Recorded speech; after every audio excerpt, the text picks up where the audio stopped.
It was, as such mornings often are in Flaxborough, an unremarkable assembly of neighbours, the kind of gathering that passed for excitement in a town more accustomed to tea-room chatter than actual upheaval. The annual spring fair had arrived, bringing with it bunting, slightly faded and flapping in the weak wind, and the scent of sugar mixed with damp grass. Mrs. Featherstone had positioned her cake stall with customary pride near the churchyard, her embroidered apron impeccable, her cheeks a little pink from exertion, though some whispered it was the effect of her ever-present Bovril. The cakes themselves were immaculate, each carefully iced swirl and dusting of sugar a small triumph of domestic art, and the crowd leaned toward them, not for sustenance alone, but for gossip, a tacit acknowledgment that taste was secondary to scrutiny. Inspector Purbright strolled leisurely through the fair, hands behind his back, noting the subtle choreography of Flaxborough society. Councillor Jenkins, resplendent in his Sunday best, despite it being a Saturday, attempted to negotiate the purchase of a lemon drizzle cake, while simultaneously instructing a nearby volunteer on the precise angle for the new bunting. Old Mr. Dunning, whose spectacles perpetually slid down his nose, peered suspiciously at a tray of gingerbread men, muttering about how in his day sugar was rationed and morals were stricter. Each observation was catalogued with mild amusement by Purbright, though he showed nothing of his amusement, maintaining the decorum expected of a man in his position. It was precisely as the clock in the town hall struck 11 that the incident occurred, subtle, yet sharply punctuating the ordinary. A shriek, high-pitched and unmistakably genuine, came from the direction of Mrs. Featherstone's stall. A small crowd gathered almost instantly, forming a tight, murmuring semicircle. There was Mrs. Featherstone herself, a hand pressed against her cheek, eyes wide and searching for reassurance. A tray of her perfectly arranged Victoria sponges had been toppled. The cause, at first glance, was anything but clear. No clumsy child, no gust of wind. The icing on one sponge was cracked, the jam a faint smear, as though something or someone had passed with deliberate carelessness. In the crowd, opinions spread with rapid certainty. Mr. Dunning insisted on blaming the errant breeze, though no one felt it. Miss Partridge, perpetually sharp-tongued and keen-eyed, suggested theft, pointing a finger at a man who happened to glance nervously in another direction. Councillor Jenkins, eager to restore order, attempted an immediate, if pompous, intervention, instructing everyone to stand back and assuring Mrs. Featherstone that justice would be swift, yet justice in Flaxborough rarely arrived with such simplicity. Purbright approached with measured steps, neither hasty nor indulgent. He nodded politely to Mrs. Featherstone, who curtsied with the reflexive propriety of one accustomed to the town's scrutiny. He examined the fallen cakes, noting not only the positions in which they had landed, but the tiny flecks of flour and sugar that seemed to drift with a deliberate trajectory. He asked a single, unobtrusive question, soft enough for only Mrs. Featherstone to hear. Had anyone been unusually attentive to the stall before the mishap? She shook her head, lips pressed in a line that suggested more than mere surprise, a hint perhaps of indignation that her pristine arrangements could be so violated in front of the whole town. By the time Purbright had circled the stall once, nodding and murmuring polite inquiries, the town had already begun to narrate its own version of events. A baker's assistant claimed to have seen a shadow, though it moved so swiftly that details were impossible. Mrs. Featherstone's niece insisted that her aunt's prize-winning sponge could not have been toppled by accident if someone had done it intentionally.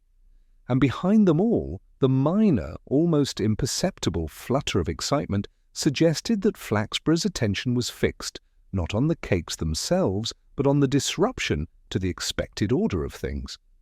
Purbright noted quietly and without comment the cadence of these statements, the subtle inflections of concern that carried with them unspoken rivalries and grievances. He did not announce his presence or make hasty judgments. Instead, he allowed the small crowd to settle, their gossip and posturing offering a tableau more informative than any initial forensic inspection could provide. The pattern of human behavior, as always, promised to reveal the truth more reliably than the obvious. And so the fair continued, a little differently now. Some attendees drifted toward the teapot stall, others examined floral exhibits with exaggerated interest, while a few lingered near Mrs. Featherstone's wrecked display, whispering and glancing furtively at one another. Purbright lingered as well, observing without intrusion, noting how even this minor disturbance had for the moment captured the town's attention more fully than the sun struggling to shine behind a layer of grey clouds.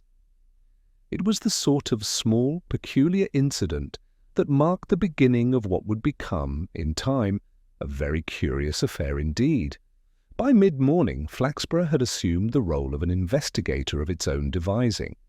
The toppled cakes were no longer merely an incident. They were a topic of conversation at every corner, each version of events reflecting more about the speaker than the supposed perpetrator. Mrs. Featherstone, meanwhile, had retreated to the shadow of the churchyard wall, wringing her hands in a manner that suggested both distress and the desire to be the centre of the inevitable narratives. Her niece, Miss Eunice Featherstone, stationed herself like a vigilant sentinel, ready to clarify or amplify the story according to whichever detail might favour their cause. The baker's assistant, a young man named Albert Crick, moved uneasily among the crowd, answering questions in the clipped, rehearsed manner of someone who had been given explicit instructions not to reveal too much.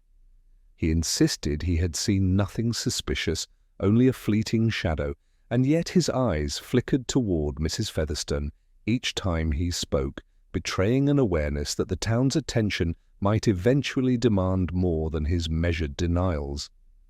Flaxborough's citizens were, in their collective fashion, extraordinarily skilled at turning minor inconveniences into elaborate dramas. Councillor Jenkins convened a small committee near the fountain, ostensibly to ensure public order, though in truth it seemed to serve more as an opportunity to air grievances and reinforce his own authority. Mrs. Talbot, whose roses had been mildly trampled in her rush to witness the aftermath, murmured that such carelessness was an indication of declining civic standards. Mr. Dunning, ever the cynic, countered with complaints about the quality of sugar in contemporary baking, claiming that a properly made sponge would not collapse so readily.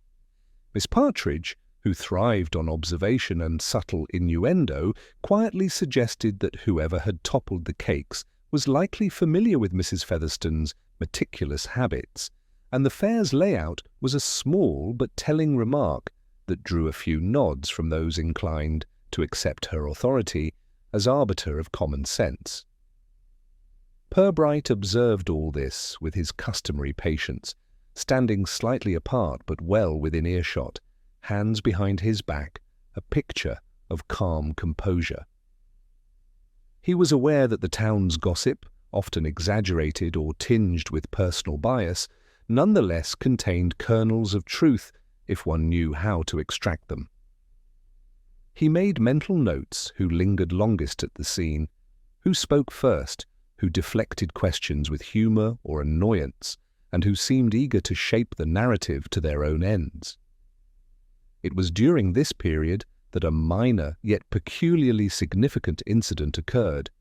Mrs. Calloway, a teacher at the local school, approached the assembled crowd with a small notebook clutched in one hand. She appeared flustered but determined, and as she recounted her observations, her voice carried a precise, almost scholarly tone. She had noticed that one of the corner posts of Mrs. Featherstone's stall was slightly loose, something she claimed to have observed before the fair had begun.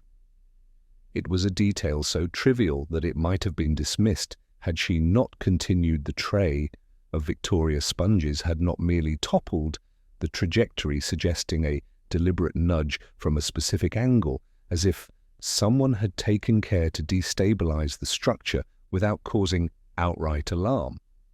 This small revelation rippled through the gathering like a stone across still water. A new layer of speculation emerged, and with it, the implicit questioning of earlier statements. Perhaps it had not been an accident, after all. Perhaps, as Miss Partridge quietly whispered to a neighbour, someone intended to cause embarrassment or assert dominance in the subtle hierarchy of the fair. Even Mr. Dunning, who had spent the morning dismissing the entire affair as trivial, tilted his head and squinted at the stall, muttering under his breath about modern mischief. Meanwhile, Purbright's attention drifted to the subtle interactions between town members. Councillor Jenkins, attempting to project authority, kept glancing nervously at Mrs. Featherstone, a faint flush creeping up his temples. He murmured reassurances about security measures and promised swift resolution, yet his hand fidgeted with the lapel of his jacket, a tiny gesture betraying unease.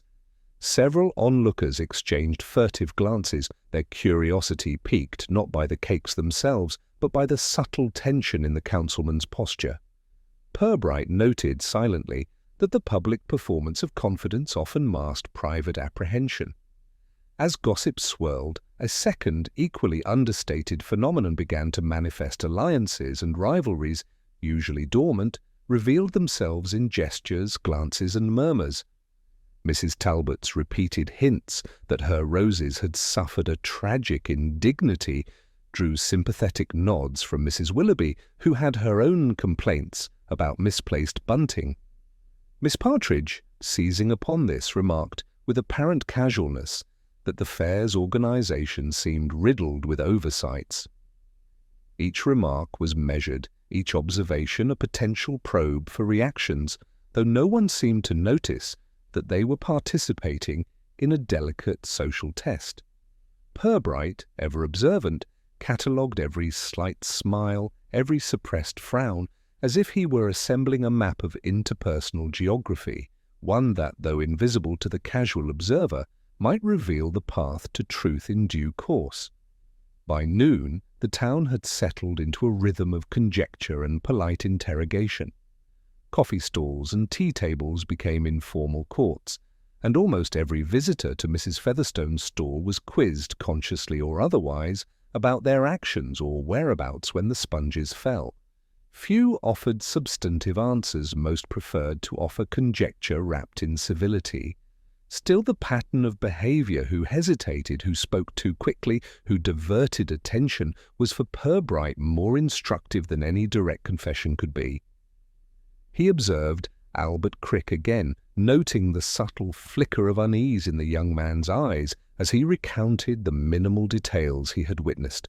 He saw Councillor Jenkins respond to Mrs. Talbot's complaints with overzealous attention, as though the simple act of listening might suffice to restore civic order. He watched Miss Partridge, ever vigilant, tilt her head in ways that suggested she was testing reactions, all the while remaining ostensibly engaged in casual conversation. And he saw Mrs. Featherstone herself, serene yet imperious, as if daring the town to undermine her authority with mere words and minor upheavals. Purbright quietly began to formulate an outline of events, who had motive to disrupt, who possessed the knowledge to execute such a subtle action, and who had merely stumbled into the scene as observer or participant. The town, meanwhile, had already begun to settle upon a series of half-formed theories, each reshaped by the speaker's biases, ambitions, or grudges. It was precisely this mix of human imperfection, meticulous observation, and understated tension that Purbright relied upon. The truth, he knew, would reveal itself not in the commotion of accusations, but in the pauses, the hesitations, and the almost imperceptible clues that spoke louder than words. By the time the fair began to wind down, the toppled cake stall had become something of a social fulcrum. People left with questions lodged in their minds, gossip rehearsed and polished for recounting elsewhere, and subtle judgments formed. Purbright, as always, lingered.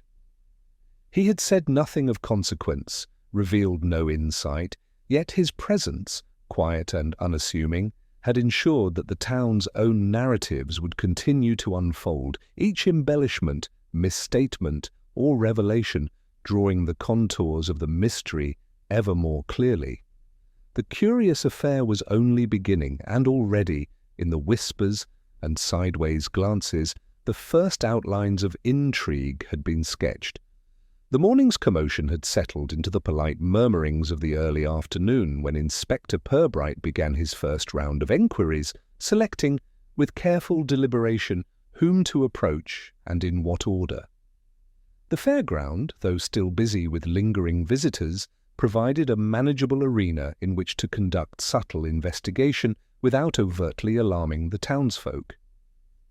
His first attention naturally returned to Mrs. Featherstone. She was now perched on a folding chair, hands folded neatly on her lap, the chair angled so that she could watch passers-by and, in her mind, maintain a measure of control over the narrative. Purbright greeted her with a polite nod, allowing a pause before asking about the precise sequence of events leading to the toppling of the cakes. Mrs. Featherstone recounted, in her carefully measured tones, the minutiae of stall preparation, the exact positioning of each sponge, and the order in which trays had been placed.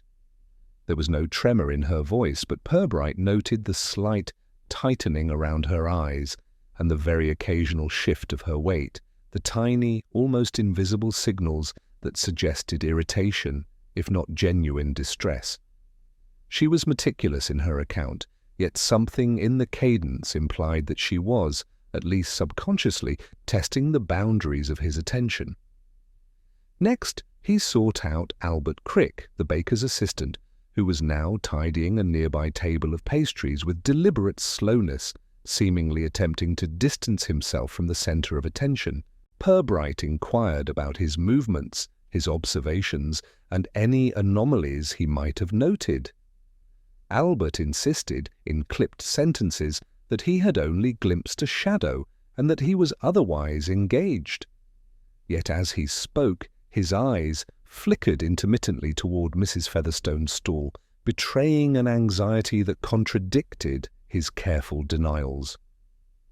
Purbright noted silently the dissonance between words and manner, the kind of behavioral clue that spoke volumes without requiring elaboration. The inspector's inquiries were neither rushed nor overtly intrusive. He spoke to Mrs. Talbot, whose roses had suffered incidental damage during the earlier bustle. She was eager to expand upon the indignities visited upon her floral arrangements, and she did so with the meticulous attention of someone determined to make her grievances heard. Purbright listened patiently, allowing her commentary to proceed to its natural conclusion, before posing a single, innocuous question. Had she noticed anything unusual among the attendees or volunteers? Mrs. Talbot considered this carefully, then admitted that one of the younger helpers had loitered near Mrs. Featherstone's stall in a manner she thought oddly attentive. Nothing concrete, yet the admission added texture to the emerging portrait of the day's events. Miss Partridge was next. She had spent the morning circulating through the fair, observing, whispering, and noting reactions, and now she seemed pleased to contribute further. She mentioned, in a tone of studied casualness, that she had noticed several individuals appear more interested in Mrs. Featherstone's display than any other attraction. Purbright, as always, allowed her to talk at length, making no immediate judgment, instead registering the subtleties, the emphasis in her voice, the small hesitations between sentences, the calculated placement of adjectives. Miss Partridge had a reputation for precision, for careful attention to detail, and Purbright trusted that what she volunteered, though possibly biased by her social preferences, was worth considering.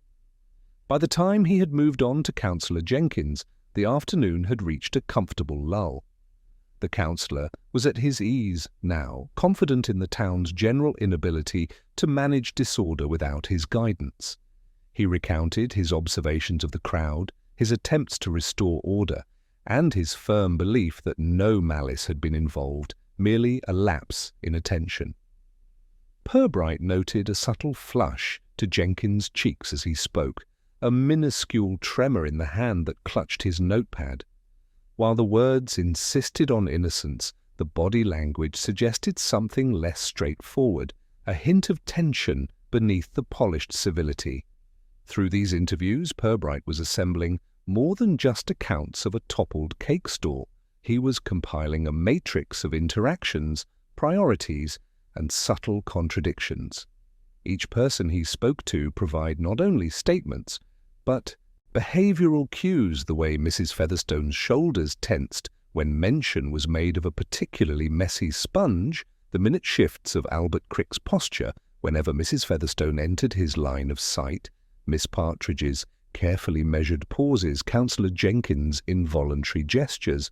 Collectively, these small signals formed a lattice upon which the unfolding truth might eventually rest. Purbright then visited a few peripheral witnesses whose roles were tangential yet informative. Mrs. Willoughby, who had been observing from a safe distance, noted that the cake stall's tablecloth had fluttered unusually just before the trays fell. She insisted it might have been the wind, though her gaze, when she said so, wandered toward a corner of the fair where a group of teenagers had congregated. Mr. Dunning, always ready to inject an opinion, suggested that someone had deliberately aimed to embarrass Mrs. Featherstone, adding a sardonic note about the inevitability of youthful mischief. Purbright made no direct comment, instead recording each detail, each nuance and each idiosyncrasy with the precision of a man accustomed to relying on human behavior rather than mere physical evidence. By late afternoon, patterns began to emerge, though still faint and indistinct. Certain individuals had consistently lingered near the stall, while others had been diverted, intentionally or not, by minor distractions elsewhere. Certain remarks had been repeated with slight variations, indicative of either deliberate deception or unintentional exaggeration. The observer's eye, Purbright knew, was most often rewarded by patience, and he had plenty of that commodity. He concluded his first round of inquiries as the fair began its slow descent toward closure. The toppled cakes, while superficially a trivial matter, had revealed a network of attention, rivalries, and subtleties that no simple explanation could encompass. Purbright's mind catalogued each participant's demeanor, cross-referencing their statements with the small behaviors he had witnessed. The day had provided a tapestry of human nature, embroidered with slight eccentricities, minor grievances, and subtle power plays, precisely the sorts of threads he knew would eventually allow him to unravel the curious affair entirely, though not yet. As the fairground emptied and the sun dipped behind a thin veil of cloud, Purbright lingered near Mrs. Featherstone's stall, allowing the air to settle around him. He did not speak, did not speculate aloud, but his gaze lingered on the toppled sponges and the faint traces of jam and sugar that remained. The day's inquiries had not yielded a conclusion, but they had provided something arguably more valuable, a detailed impression of a town, its people, and the hidden currents of attention and intention that, when woven together, might reveal the truth in due course. And in Flaxborough, as Purbright well knew, the truth rarely announced itself loudly. It whispered, and only to those who listened carefully. By the following morning, Flaxborough had settled into a predictably expectant rhythm. News of the toppled cakes had travelled swiftly, embellished at each turn, until it had become a matter of general speculation that someone had intended not merely to disrupt a display, but to unsettle the very social order of the fair. Within this climate, it was scarcely surprising that an obvious suspect had emerged almost immediately. Mrs. Featherstone herself, anxious to restore the reputation of her stall and protect her meticulously curated legacy, had mentioned, with careful emphasis, the slight and seemingly inattentive figure of Albert Crick, the baker's assistant. The town's response was swift and unanimous. In the morning tea-room, at the corner bench by the window, Mrs. Talbot, Mrs. Willoughby, and Miss Partridge convened to discuss the incident. Each repeated, with minor variations, the claim that Albert had been hovering near the stall in a manner suggestive of either clumsiness or deliberate intent. Councillor Jenkins, eager to restore order without delay, suggested a polite but firm inquiry into Albert's behaviour. It would be prudent, he remarked, in his clipped, officious tone, to determine if negligence or worse was involved. This pronouncement, delivered over the rim of a teacup, was received with murmurs of approval and subtle nods. Purbright, who had arrived shortly thereafter, listened with the same measured patience he had applied the previous day. He observed Albert entering the tea-room, shoulders slightly hunched, eyes darting as though anticipating accusation. He greeted him with an understated nod and inquired about the previous day's movements, starting with the stall itself and gradually expanding to encompass his duties throughout the fair. Albert recounted his morning with careful precision, noting the delivery of pastries, the rearrangement of trays, and his attendance to customers. Every sentence was deliberate, yet each carried the faintest tremor of unease, not of guilt, but of anticipation. Purbright noted it silently, storing it alongside the myriad other observations that would later prove invaluable. As the morning wore on, the town's interest in Albert crystallized into a form of collective conviction. Miss Partridge, keen to support the narrative, added subtle observations about the angle at which he had approached the stall, implying a calculated oversight. Mrs. Talbot, with a slight flourish, remarked that she had seen him reach toward the tray moments before the topple, though she admitted it might have been only a gesture in passing. Councillor Jenkins, reading these remarks as confirmation, suggested that Albert should be politely asked to account for himself at the police station, a step that, in any ordinary town, might have sufficed to settle matters. Purbright allowed the conversation to proceed without interruption, making no immediate judgment. He observed the varying motivations behind the statements, the desire to assert moral superiority, the wish to demonstrate attentiveness, and the subtle impulse to ensure that the drama unfolded in an orderly fashion. The town, as ever, sought clarity, resolution, and reassurance, but it was precisely this eagerness that made the first suspect so obvious, and yet, in Purbright's view, so unreliable as a conclusion.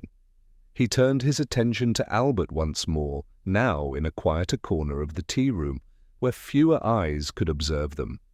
He asked a single, seemingly casual question. Had he noticed anyone else paying particular attention to Mrs. Featherstone's stall before the incident? Albert hesitated, brow furrowing. After a brief pause, he admitted, almost reluctantly, that he had seen a young man lingering near the edge of the fair, carrying a small parcel, and appearing to watch the stall with an intent that struck Albert as unusual. Purbright nodded, making a mental note. The town's collective conviction had been focused on Albert, but here was a detail that diverged from the neat narrative that had formed overnight. Meanwhile, the pattern of gossip continued to evolve. Mrs. Featherstone, anxious and exacting, emphasized the damage to her prize sponges and the affront to her careful planning. Each repetition subtly reinforced Albert's supposed culpability, while simultaneously shielding the young man from the full force of direct accusation, a curious social maneuver that suggested both attachment and prudence. Councillor Jenkins, balancing civic duty with the need to maintain social harmony, was careful to maintain politeness while pressing for accountability. Miss Partridge, observing the interplay, hinted at alternative possibilities, though she did so with the delicacy of one unwilling to disturb the consensus prematurely. Purbright made his way through the crowd at the fairground again, speaking quietly with peripheral witnesses. A schoolteacher, passing by on her way to the library, mentioned that she had seen the same young man pause near the stall, glance around, and adjust his parcel with a precision that seemed almost rehearsed. A florist, whose roses had endured minor indignities in the morning bustle, remarked that the timing of the topple coincided with a subtle shift in the wind, though it was barely perceptible. Each small observation added nuance, suggesting that while Albert's proximity might have appeared suspicious, it was not, on its own, evidence of intent. By early afternoon, the first wave of inquiries had produced a delicate, though fragile, tableau. Albert Crick, under polite scrutiny, had been cast as the most convenient suspect, yet fragments of information hinted at a wider context that the town had not yet recognized. Purbright, mindful of the need for patience, did not press Albert unduly. Instead, he allowed the young man to continue about his duties, while he observed the interplay of townsfolk, their gestures, their carefully moderated tones, and the subtle cues that revealed priorities, insecurities, and minor ambitions. It became increasingly clear that the first obvious suspect served less as a true solution and more as a mirror for the town's expectations. In Flaxborough, minor infractions were rarely simple, and the eagerness to assign blame often obscured rather than illuminated. Purbright catalogued these dynamics as assiduously as he had noted the toppled cakes themselves. The gossip, the polite accusations, the flurry of conjecture all provided the framework within which the eventual truth would be revealed, though it remained, for now, only partially visible. By the time the fair's final visitors departed, the town had collectively settled upon Albert Crick as the person responsible, while Purbright remained silent, his eyes lingering on subtle movements, gestures, and expressions that suggested the real story lay elsewhere. He made a final round of notes, mentally mapping each interaction and remark. The first suspect, obvious to all, was yet, in Purbright's careful estimation, only the beginning. There were details too slight for most to notice, too delicate for the eager to credit, yet for a man like Purbright, they promised the path to clarity that would eventually lead, quietly, to the heart of the curious affair. The day following the fair, Flaxborough resumed its ordinary rhythm, though with an undercurrent of lingering curiosity. The toppled cakes and the town's subsequent consensus regarding Albert Crick remained a frequent topic of conversation.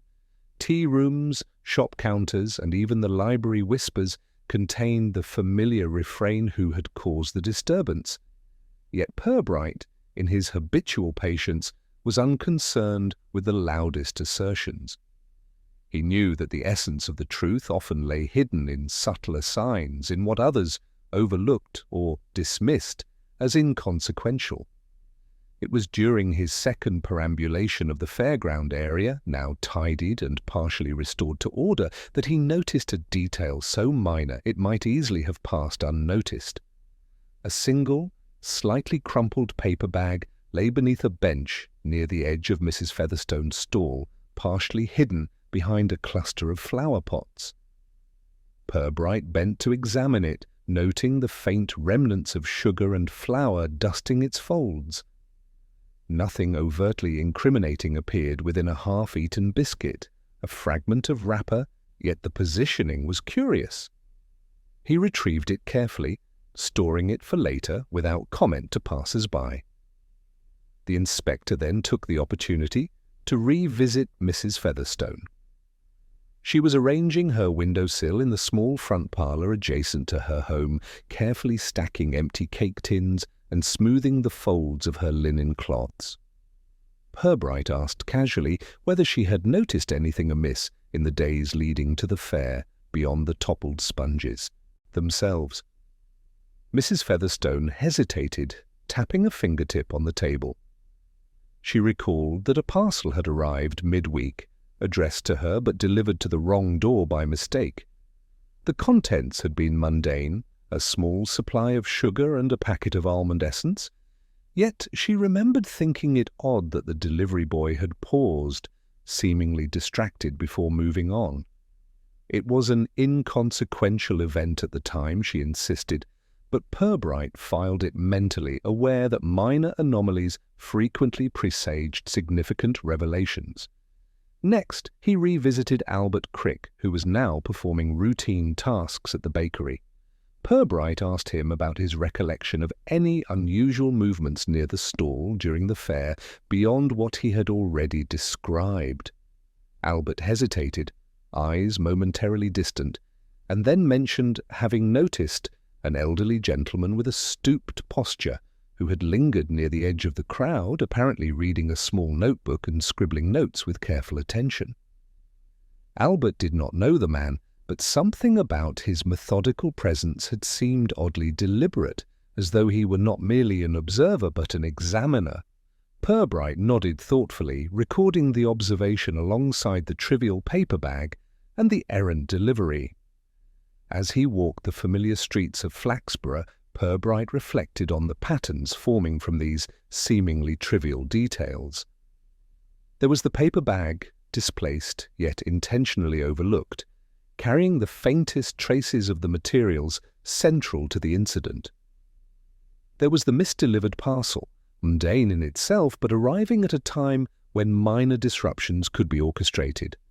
And there was the observer, whose presence was understated but precise, suggesting knowledge, intention, or perhaps a quiet test of reactions. Each element alone seemed inconsequential. Together they formed a lattice of small oddities that demanded attention. The town itself, however, remained largely unconcerned with these minutiae. Conversations continued to orbit Albert Crick, the convenient scapegoat, and his every movement was now shadowed by polite scrutiny. At the town hall, Councillor Jenkins spoke with a group of volunteers, reiterating the need for vigilance and suggesting improvements to stall arrangements for the next fair. Meanwhile, Miss Partridge circulated among her acquaintances, hinting subtly that the incident might involve more than a simple lapse in attention, though she did so without naming names or overtly challenging the prevailing consensus. Mrs. Talbot, always quick to assert moral perspective, continued to dwell on the damage to her roses, ignoring the subtler threads forming around the toppled sponges. Purbright, walking along the cobbled streets, allowed himself a private reflection on the character of Flaxborough itself. Here, minor incidents quickly became narratives, embellished and coloured by personal bias, often to the detriment of accuracy. Yet, in this predictable exaggeration lay opportunity. By observing not only what people said, but what they omitted, how they gestured, and the slight changes in tone or posture, a careful observer could trace patterns invisible to the casual eye. It was the interweaving of these trivialities, these small but deliberate actions, that could ultimately reveal the orchestration behind the apparent disorder. Returning to the bakery, Purbright examined the layout of work tables, noting the placement of sugar sacks, trays, and utensils.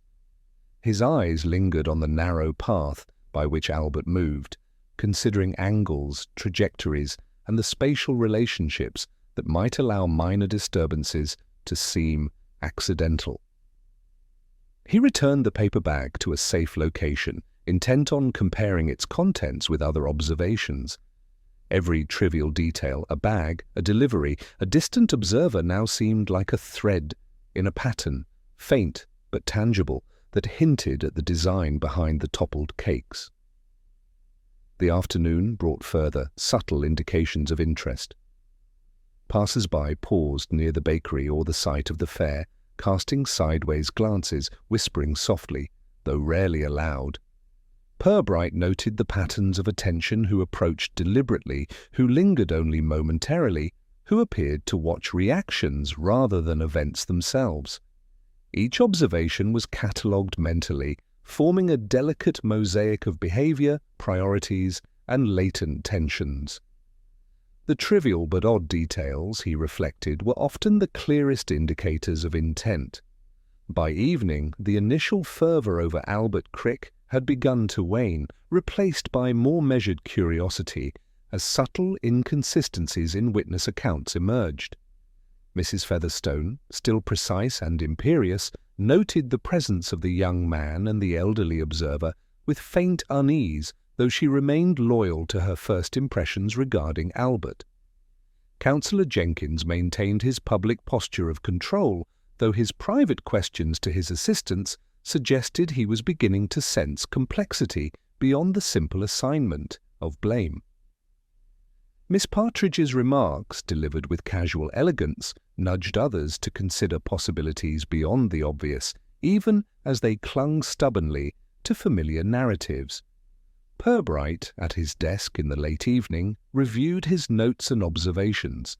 The trivialities, the paper bag, the misdelivered parcel, and the observing stranger were not accidents. They were minor yet deliberate, gestures that indicated planning, attention to detail, and perhaps even misdirection. He did not yet know their precise significance, but he sensed their potential. In Flaxborough, as he had often observed, the truth rarely revealed itself in grand declarations. It whispered in subtleties, in the quiet actions of ordinary people, and in the details deemed inconsequential by all but the most observant. And so the curious affair, though outwardly centred on a toppled cake stall and a conveniently obvious suspect, had begun to reveal deeper threads, fragile and almost invisible, waiting for the patient eye to follow their course. Purbright knew that the next steps would require careful attention, continued observation, and a readiness to perceive the extraordinary within the mundane. The town, blissfully unaware of these underlying currents, carried on with its routine, leaving the inspector to gather the seemingly trivial but undeniably odd details that promised, in time, to illuminate the true design behind the incident.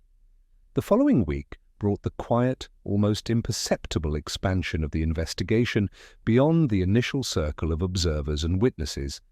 Flaxborough, having fully digested the dramatic disruption of the fair, returned to its habitual routines. The school children traipsed past the town hall, bakers polished their counters, and the Morning Post carried letters more mundane than the ones Purbright had begun to catalogue in his mind. Yet the inspector knew that beneath this veneer of ordinary civility, subtle currents were at work. The toppled cakes were no longer simply a local disturbance. They had become a lens through which the town's hidden intricacies might be discerned. Purbright began with those whose lives intersected only tangentially with the fair, but whose movements could yield unexpected insight. Mrs. Blenkinsop, who ran the small haberdashery near the corner of the market square, had noticed a slight commotion on the day of the fair. She recalled with surprising clarity that a man had paused at her window, glancing back toward Mrs. Featherstone's stall, and then moved along as though testing the attention of the crowd. His face was nondescript, but his deliberate manner drew her attention enough for her to mention it.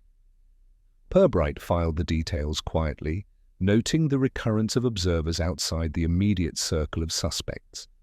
Next, he visited the school, speaking with a group of teachers who had supervised the children on the day of the fair. They reported subtle irregularities in timing and positioning. A small cluster of older pupils had been unusually alert to the arrangement of stalls, lingering longer than necessary at each, and occasionally exchanging glances that suggested silent communication. Purbright asked, politely and without judgment, about individual behaviours.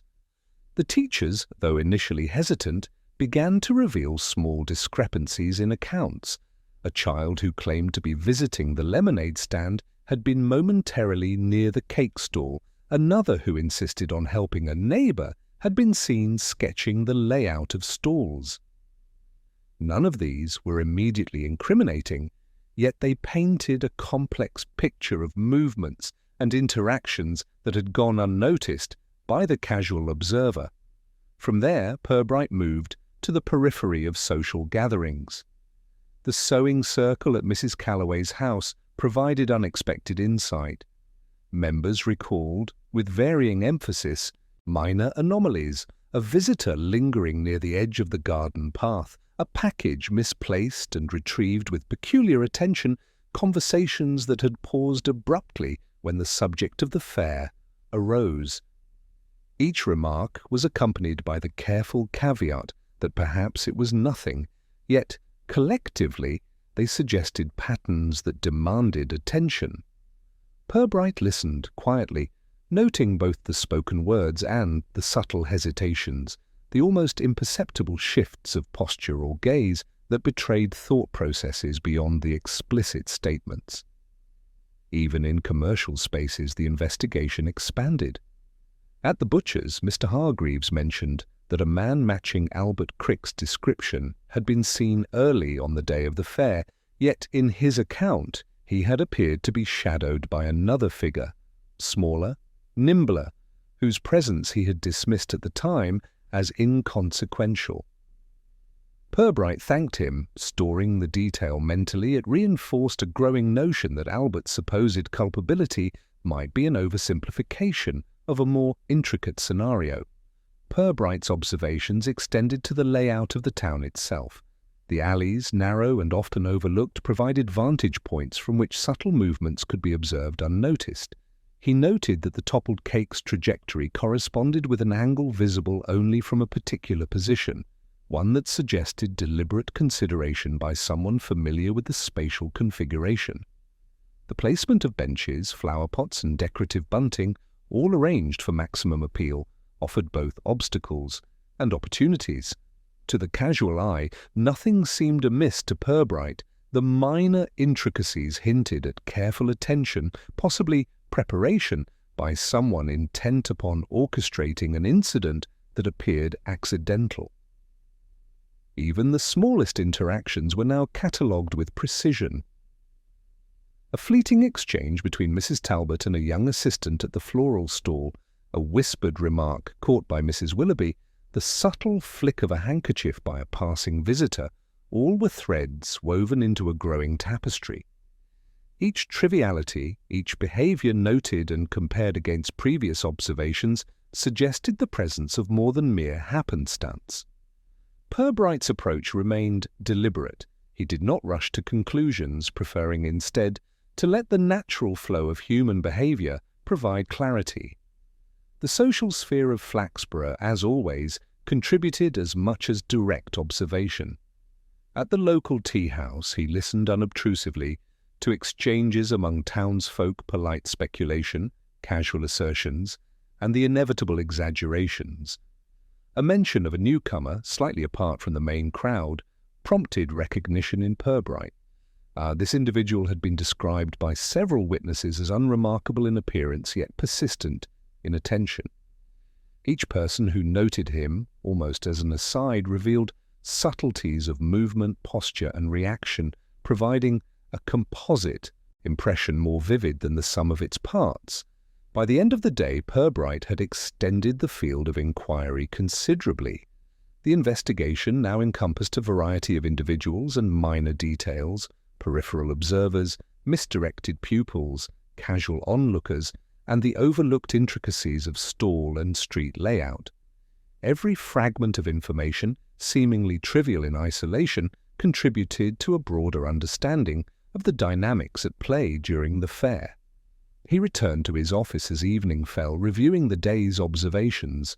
The trivial but odd details that had emerged from the paper bag, misdirected parcels, and lingering observers were now situated within a wider context of movement, attention, and social interplay. The initial focus on Albert Crick, while understandable to the town, now appeared insufficient to account for the pattern of subtle coordination, observation, and timing that the incident had displayed. Flaxborough, oblivious to the quiet expansion of Purbright's inquiry, carried on with its ordinary routines.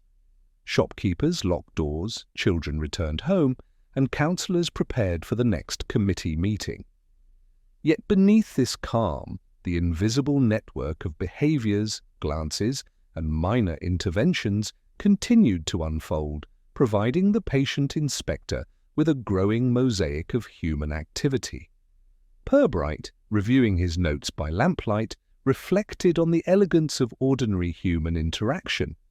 In a town such as Flaxborough, where events often appeared trivial, the undercurrents of attention, rivalry, and subtle initiative were revealing themselves more clearly than the superficial narratives of gossip could convey.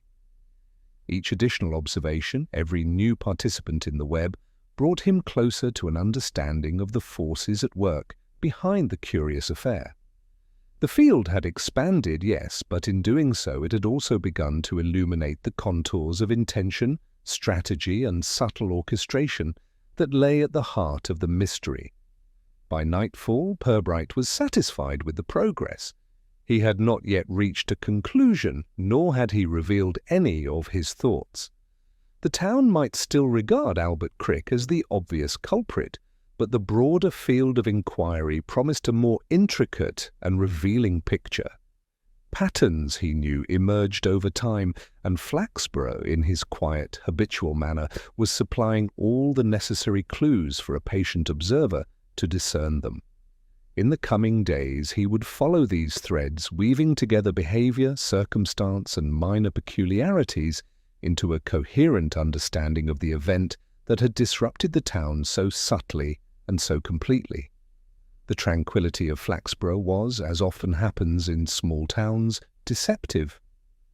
2 days after Purbright had begun to expand the field of enquiry, a second, equally understated incident occurred that subtly shifted the focus of the investigation.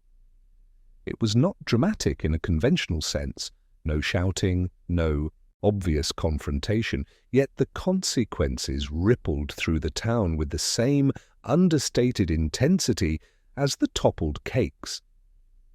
It began in the morning at the town library. Mrs. Calloway, arranging a display of local history pamphlets, noticed that a small notebook, one she had recently catalogued and placed on the reference table, was missing.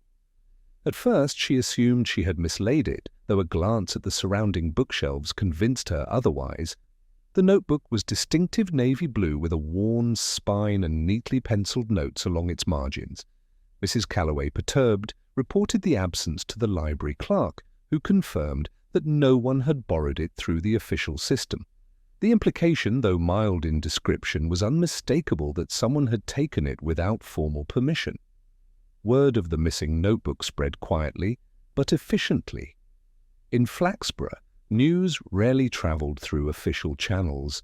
It seeped, glancing off walls, whispered across countertops, carried in the tone of seemingly casual remarks. By mid-morning, Mrs. Calloway's concern had reached the ears of several townsfolk, each of whom appended their own conjectures. Miss Partridge, whose eye for subtle behavioural cues had proven sharp in the past, remarked that it was curious the notebook had disappeared just after the fair, almost as if the individual responsible had been collecting information about the town and its inhabitants. Mrs. Talbot, overhearing this, found cause to speculate further, suggesting that anyone so inclined to petty theft could equally have been involved in the earlier disruption of the cake stall. Councillor Jenkins, concerned about civic propriety, agreed that vigilance was advisable, though he expressed it in measured tones, careful not to alarm the public unduly. Purbright, arriving at the library with his habitual calm, examined the scene with quiet attention. He noted the arrangement of the reference tables, the minor scuffs on the floor near the shelf from which the notebook had been taken, and the faint impressions of shoe prints in the dust along the carpeted aisle. No single clue was definitive, but together they formed a pattern. The movements had been deliberate, careful, and low profile. Whoever had taken the notebook had done so with precision, aware of the layout and the likelihood of being observed. He questioned Mrs. Calloway and the clerk in a gentle, unobtrusive manner, allowing them to describe the circumstances of discovery in full detail. Mrs. Calloway recalled that she had seen a man linger near the local history section during the latter part of the fair, taking notes surreptitiously. His appearance was unremarkable, though his attentiveness was notable. The clerk confirmed that he had noticed the same figure, who had approached the table with casual confidence, as though merely browsing, and then left without raising suspicion. The description matched, in a faint but meaningful way, the observer that Albert Crick had noticed near the cake stall, a connection that Purbright stored silently alongside the various small details he had already recorded. The second incident also prompted peripheral observations.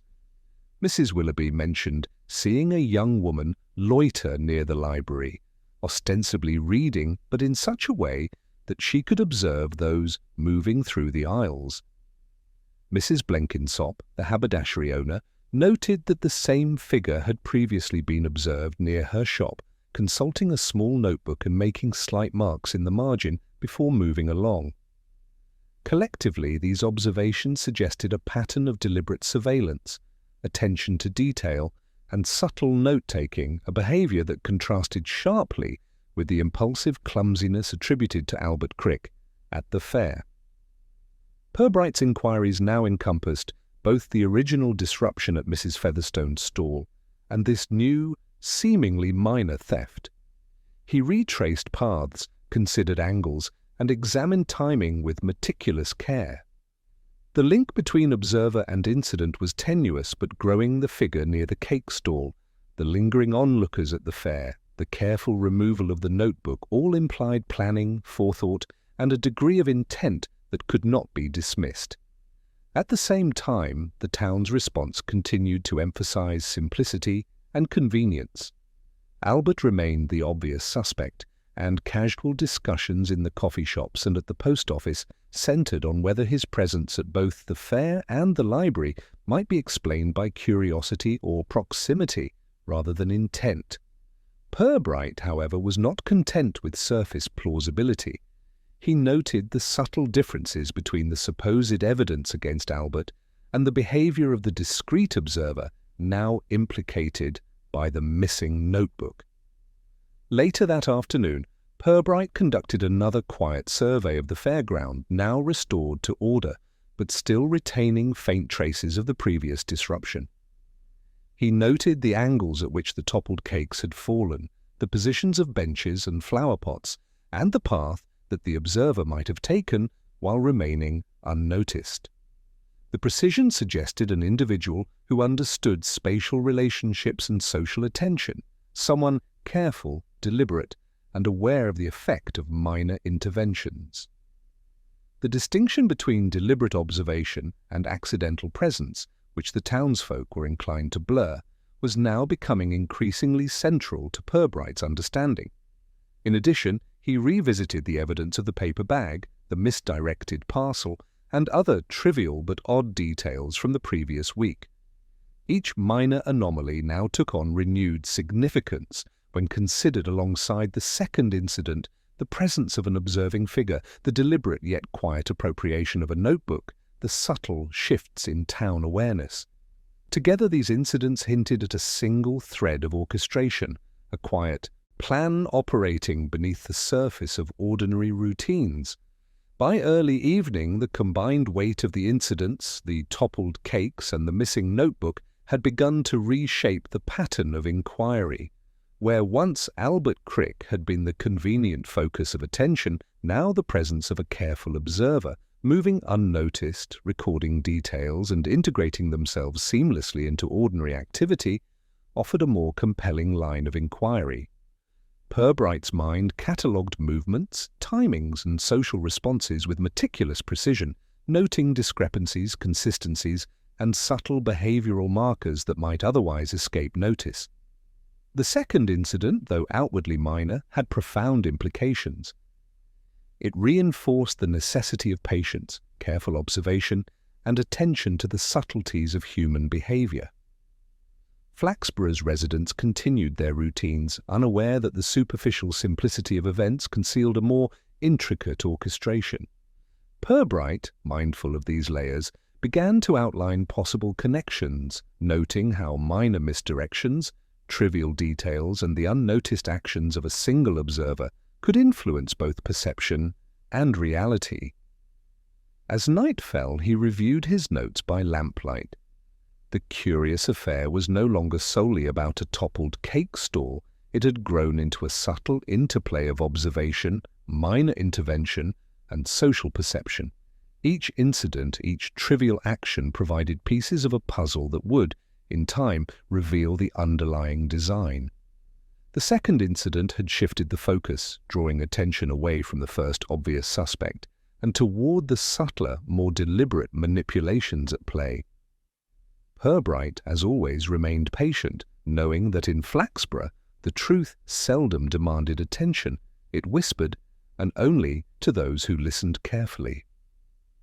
As the evening settled over Flaxborough, casting a soft orange glow over the market square and the quiet streets beyond, Inspector Purbright retreated to the calm of his office. The day had been long, filled with observations, conversations, and the careful collation of minor anomalies that seemed, at first glance, unrelated. Yet in the stillness of the office, with the lamplight reflecting faintly off stacks of orderly paperwork, he allowed himself the rare luxury of reflection. It was here, removed from the polite murmurs of the town and the constant undercurrent of conjecture, that the full subtlety of the events began to crystallize. He considered Albert Crick first. The young man's proximity to the cake stall and his nervous attentiveness had naturally drawn suspicion. Yet, as Purbright reviewed his observations, he found that Albert's movements were too consistent with routine duties, his hesitation too measured to be characteristic of deliberate sabotage. The townsfolk's eagerness to assign guilt, though understandable, had overshadowed the more nuanced behavioral cues he had catalogued over the days. Albert, it seemed, was a convenient focus, not a definitive perpetrator. Next he thought of the observing figure, glimpsed fleetingly at both the fair and the library. The details were minor, almost negligible to anyone else. A pause here, a notebook there, a deliberate but quiet attention to the movement of others. Yet, in their subtlety, lay the clue. This individual did not act impulsively or seek recognition instead. Every action was calculated, designed to influence or monitor without drawing notice. Purbright, patient as ever, allowed these observations to settle in his mind, teasing out the implications, noting the rhythm of attention and the pattern of seemingly random interjections. He reflected on the town itself as much as the individuals. Flaxborough's inhabitants, devoted to civility and propriety, often masked curiosity with politeness and preference for routine. In small communities, the extraordinary frequently took the guise of the mundane, and the most telling signs of intent were rarely loud or obvious. Gestures, glances, and carefully chosen words spoke more than direct accusations ever could. Purbright had spent years attuning himself to these subtleties, the way Mrs. Talbot's hand lingered over her teacup, the slight incline of Miss Partridge's head when mentioning an absent observer, the carefully measured statements of Councillor Jenkins when pressed on civic propriety. Each minor behavioural cue contributed to a map, invisible to casual eyes, but unmistakable to a patient observer. The events of the fair, when considered alongside the disappearance of Mrs. Calloway's notebook, suggested a delicate orchestration. Nothing in either incident was overtly criminal, and yet the pattern implied planning, the deliberate positioning of oneself within the social space, the precise timing of movements, the subtle recording of observations without drawing attention. These were not acts of impulsive mischief. They were calculated interventions, the kind that required knowledge of the environment, familiarity with social expectation, and patience. Purbright allowed himself a moment of quiet satisfaction in recognizing the elegance of the pattern. It was not the chaos the town feared, rather. It was a quiet choreography, subtle yet revealing, waiting for the observer to perceive its full design. Human nature, he reflected, was a tapestry of desires, habits, and impulses, and when woven together with care, even trivial actions could produce outcomes that appeared significant without revealing their origins. In this, Flaxborough was no different from any other town he had observed over the years, ordinary lives concealing small, intricate dramas, his mind returned, inevitably, to the trivial but odd details he had collected. The paper bag beneath the bench, the misdirected parcel, the faintly deliberate path of the observer each, taken individually, might be dismissed.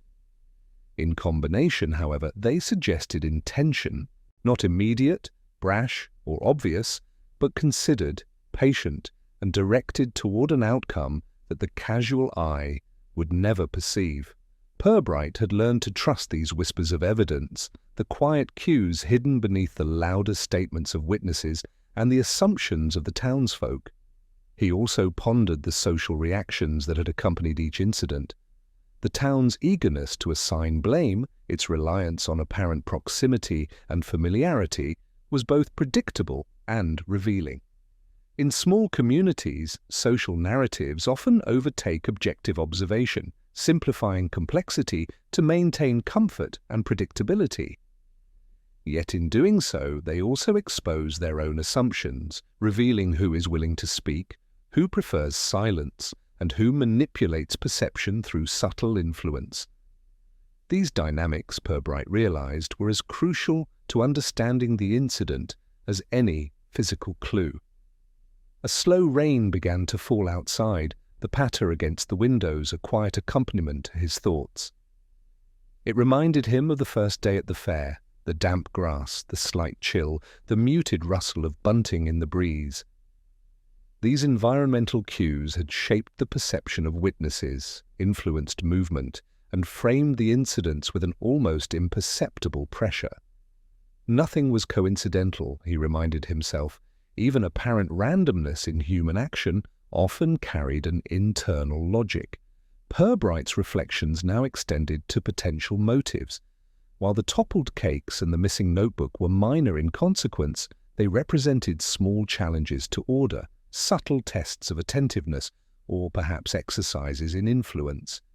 Someone had acted deliberately, yet discreetly, and the purpose, though not immediately apparent, was encoded in behavior and circumstance rather than in overt declarations.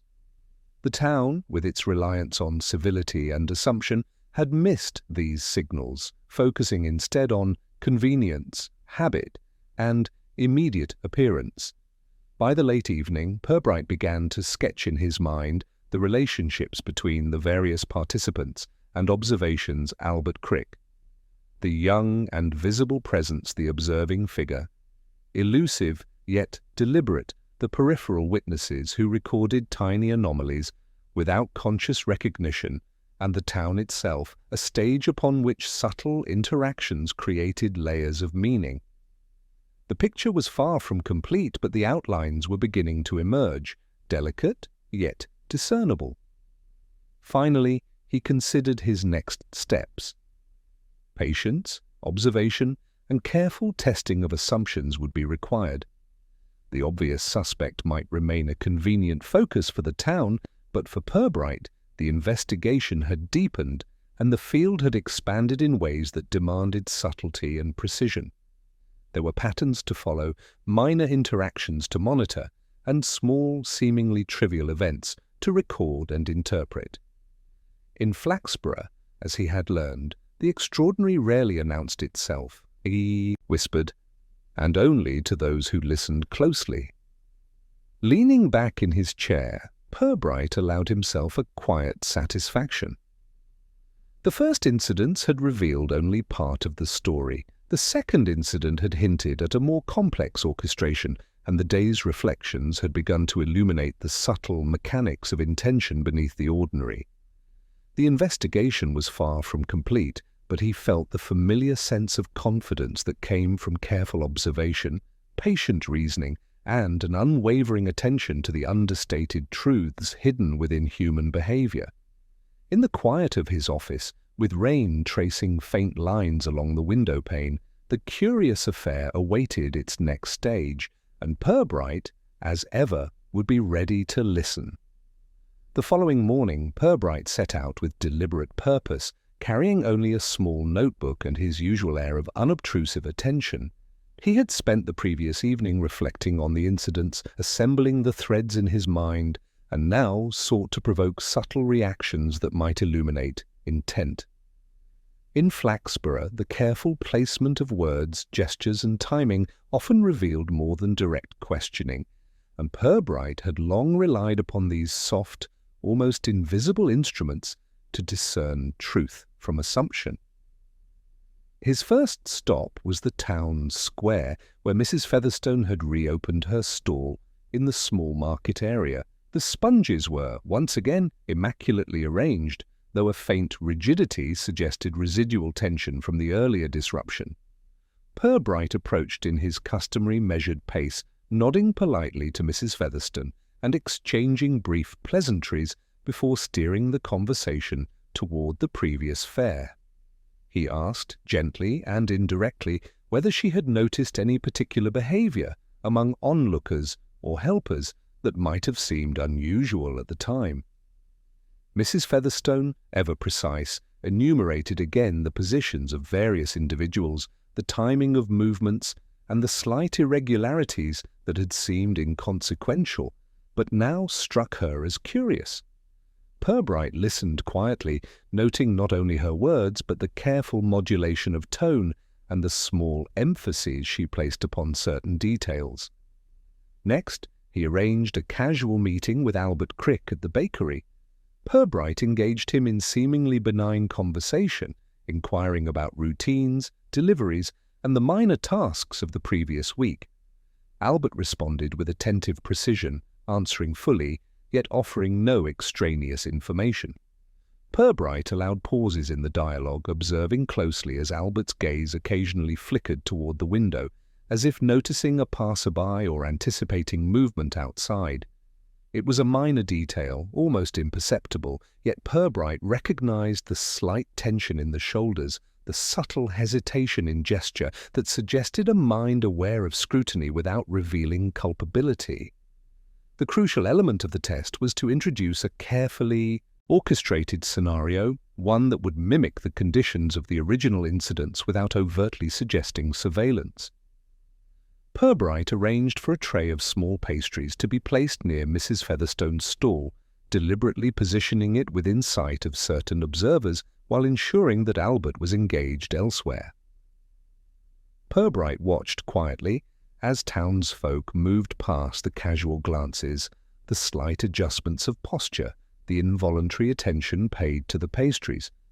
He was seeking subtle reactions, those minute behaviors that betray intent or awareness rather than any verbal confirmation. It was in this controlled environment that the presence of the observing figure, glimpsed previously at the fair and the library, became apparent. A man, elderly and unobtrusive, approached the edge of the square, notebook in hand, as though compelled by a quiet curiosity rather than overt interest. Purbright noted the deliberate nature of his movements, the angle from which he viewed the pastries, the timing of his notes, the careful avoidance of direct interaction with others.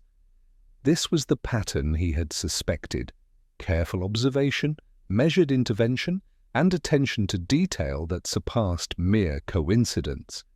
As the morning progressed, Purbright allowed the scenario to evolve naturally. Mrs. Talbot passed, remarking on the pastries, her voice carrying polite inquiry. Miss Partridge lingered nearby, ostensibly examining floral arrangements, but casting subtle glances toward the tray. Councillor Jenkins moved among the small groups, ensuring that civility was maintained. The interactions were layered, understated, and revealed precisely the sort of social choreography that permitted Purbright to discern who was merely observing, who was opportunistically attentive, and who might be orchestrating subtle interventions. The inspector's test relied not on confrontation, but on careful orchestration of circumstance. He introduced minor distractions, a gentle shift in the positioning of the tray, a slight adjustment in the angle of benches, and observed responses.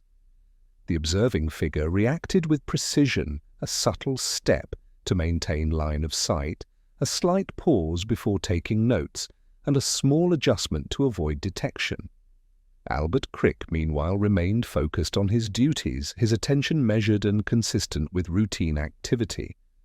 Mrs. Featherstone, absorbed in her display, reacted to the slight adjustments with habitual exactitude, noting minor details yet remaining unaware of the observer's influence. Through this careful arrangement, Purbright discerned patterns invisible to all but the most patient observer.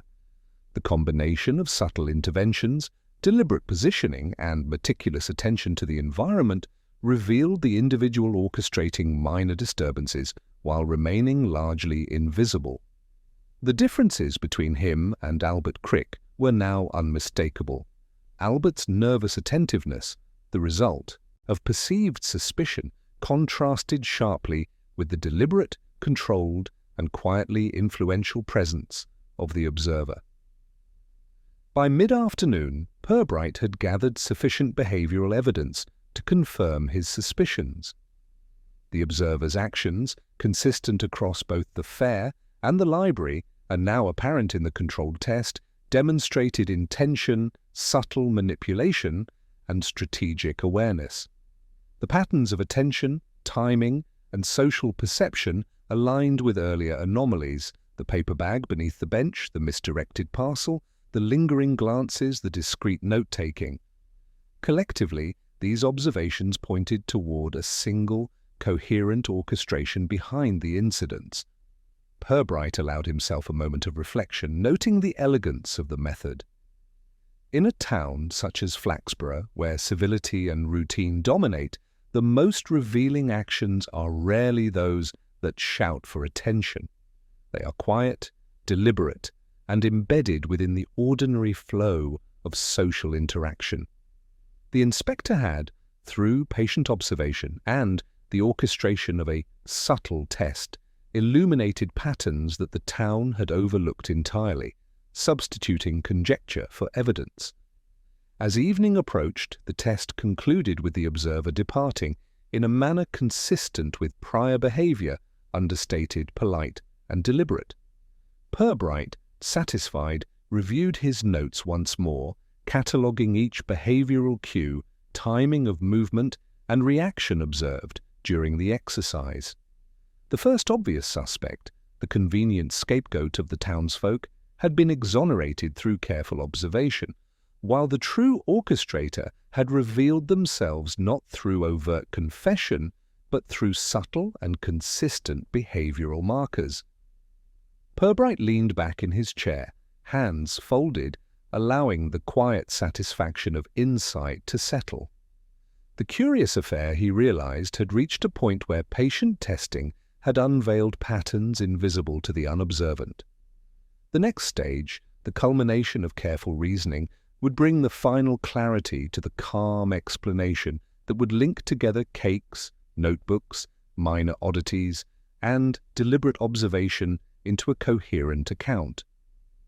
The town, unaware of the precision at work behind the scenes, continued its routines, blissfully oblivious to the delicate choreography that had now been revealed to its patient inspector.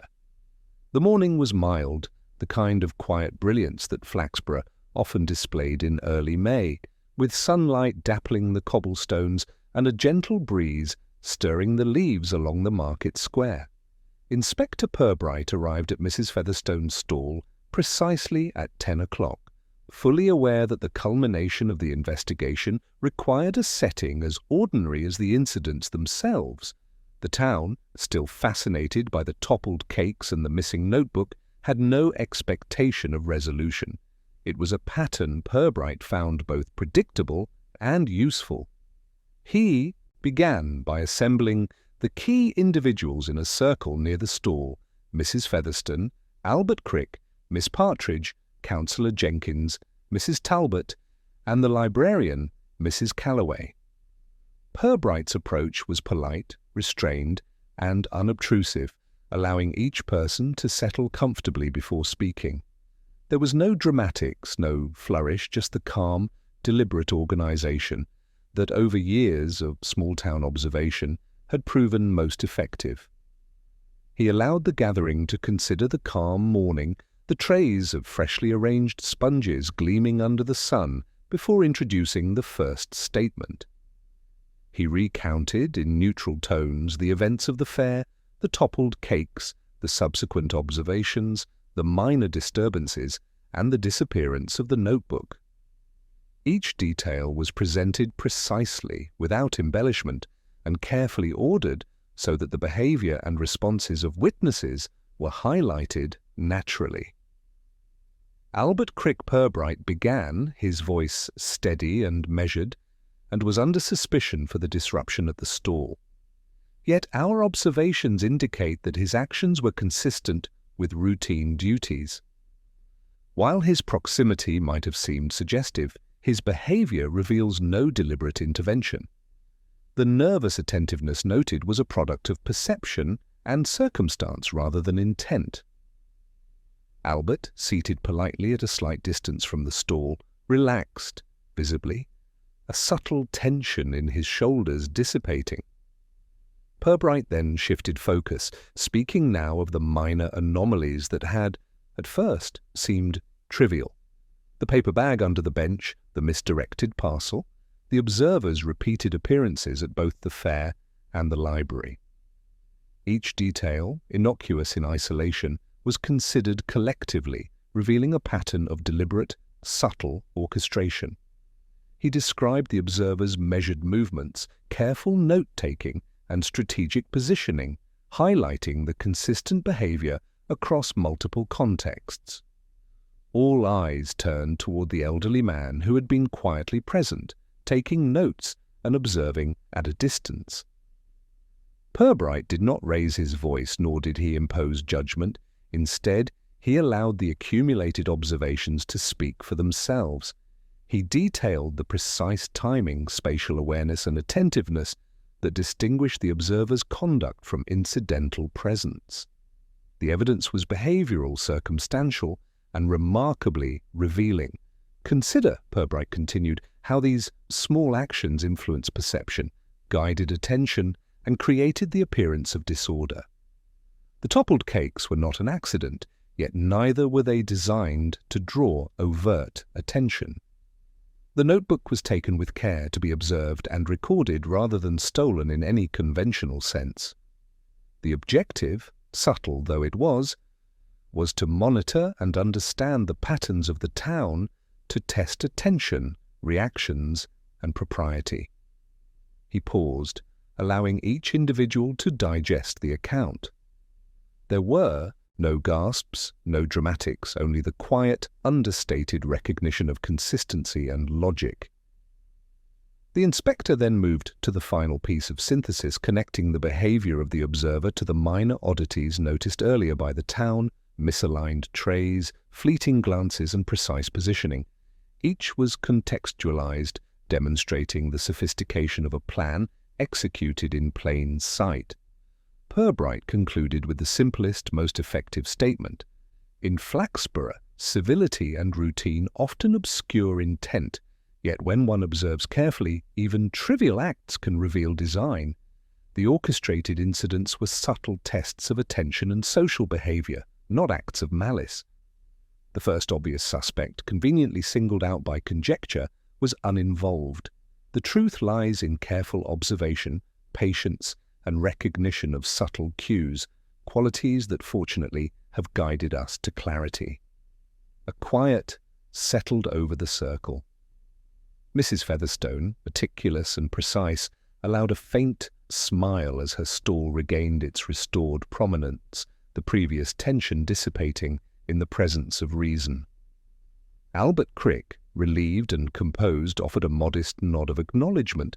The burden of suspicion lifted without ceremony. Miss Partridge, eyes glinting with appreciation, whispered a discreet observation on human attentiveness, while Councillor Jenkins, reassured of civic order, nodded gravely, the propriety of Flaxborough re-established. Mrs. Talbot, satisfied with the careful attention to minor grievances, allowed herself a faintly approving glance. Even Mrs. Calloway, whose notebook had been returned intact, acknowledged the elegance of the resolution with quiet dignity. Purbright remained standing slightly apart, hands clasped behind his back, observing the subtle interplay of relief, acknowledgement, and satisfaction. The incidents, minor though they seemed, had illuminated patterns of behavior, attentiveness, and subtle influence that the town had largely overlooked. He made no further commentary, allowing the clarity of observation to speak for itself, confident that the narrative was complete without need for embellishment. By mid-afternoon, the participants had dispersed, the curious affair having achieved resolution through patient synthesis of behavioral evidence rather than dramatic confrontation. Flaxborough returned once again to its ordinary rhythms. Tea rooms hummed with conversation, children moved along familiar routes, and shopkeepers resumed routine attentions. Yet beneath the surface, a quiet knowledge lingered among those involved, the understanding that subtlety, observation, and patience can reveal truths often hidden from casual view. Purbright, finally seated at his desk, catalogued the day's events, finalizing notes and reflecting on the elegance of the resolution. The first obvious suspect had been exonerated, the orchestrator identified, and the incidents explained with calm logic. The town, as always, remained blissfully unaware of the full complexity behind what had appeared a minor disruption, while the patient inspector, having observed, analyzed, and orchestrated subtle tests, could rest assured that the curious affair had been resolved in the manner most consistent with truth, propriety, and understated observation. The following morning, Flaxborough awoke with the familiar rhythm of civility and understated routine, the kind of calm that only small towns possess after the subtle upheavals of recent days. Mrs. Featherstone's stall, polished and meticulously arranged once more, gleamed in the early light, each Victoria sponge and lemon drizzle now restored to perfection. The toppled cakes had become little more than a whispered anecdote, to be recounted with gentle amusement rather than concern. Purbright observed it all from a discreet distance, noting the careful way passers-by glanced, smiled, and moved along, their curiosity satisfied but tempered by civility. Albert Crick, now unburdened by suspicion, attended to the trays with quiet diligence, his hands steady and movements deliberate. There was no need for public vindication. The town, ever polite, had absorbed the explanations naturally, their collective attention drifting toward ordinary pursuits. Miss Partridge lingered briefly at the stall, examining details with a faint smile, acknowledging the elegance of subtle orchestration without drawing notice. Councillor Jenkins, aware that civic order had been restored, adjusted his lapel with quiet satisfaction and continued on to town business, reassured by the demonstration of social stability. Purbright made his rounds with deliberate, unhurried steps, observing the undercurrent of human interaction. He noted the small exchanges, the polite gestures, the gentle nods, each a confirmation of the town's return to equilibrium. Mrs. Talbot passed, murmuring approval of the arrangement of flowers and pastries, while Mrs. Willoughby remarked on the neat restoration of benches and displays. All was as it should be, and yet, as always, Purbright's keen eye discerned the subtle alterations wrought by the incidents, minor tensions resolved, a slight increase in attentiveness among those who had witnessed the orchestrated disruptions, and a quiet awareness of human observation that would linger longer than anyone realized. In his office, Purbright began the routine of cataloguing the events, reviewing his notes with calm precision. The curious affair had revealed not only the orchestrator's subtle interventions, but also the patterns of assumption, gossip, and expectation that permeated the town. The first obvious suspect, Albert Crick, had been cleared through patient observation and carefully arranged testing. The elderly observer, whose deliberate attention had guided minor disruptions without malice, had been identified through behavioral consistency and subtle cues. The incidents, once disentangled from the social narratives imposed by the townsfolk, revealed a quiet orchestration that was both ingenious and understated. He reflected on human nature in Flaxborough, as he often did the town's reliance on civility and routine, its habit of converting minor incidents into social theatre, and its capacity to reveal character through subtle behaviour rather than dramatic confession. Each person involved had contributed to the resolution, whether through observation, misinterpretation, or inadvertent disclosure of detail.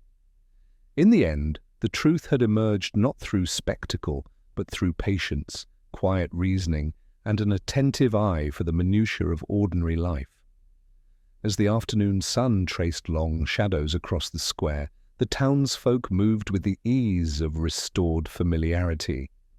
Children played near the fountain, shopkeepers attended to their counters, and Mrs. Featherstone's stall hummed with ordinary business. Purbright lingered briefly, noting the gentle interactions, the polite attention, and the quiet reassurance that the social fabric, though momentarily disrupted, remained intact. By early evening, he returned to his desk, completing the final notes with meticulous care. Every observation, minor anomaly, and subtle behavioral cue had been catalogued, and the narrative of the curious affair was complete. The town, now comfortably settled, would carry forward only the surface impressions of the incidents: a toppled cake stall, a temporarily missing notebook, and the satisfaction of civility restored. Beneath that surface, however, the careful orchestration and patient observation that revealed the truth would remain, known only to those who had observed with the precision and patience of Purbright himself. The inspector allowed himself a moment of quiet satisfaction, reviewing the elegant simplicity with which subtlety had prevailed over assumption and observation over conjecture. Flaxborough would continue its routines, enriched by a subtle awareness of attention and behaviour, and the curious affair would fade into a memory embroidered with polite retellings and faintly exaggerated recollections. Purbright, as ever, was content to observe from the quiet vantage of diligence, assured that the resolution was both thorough and proportionate, the truth laid bare without spectacle, the town quietly wiser for it. Satisfied, he leaned back, the afternoon light soft against the pages of his notebook, the air still and unhurried. Outside, the town moved on, oblivious to the careful attention that had uncovered the truth. Inside, all was orderly, complete, and resolved. The curious affair, subtle in its conception and equally subtle in its resolution, had achieved its final form, leaving behind only the calm assurance of clarity and the quiet satisfaction of a case well observed and meticulously understood,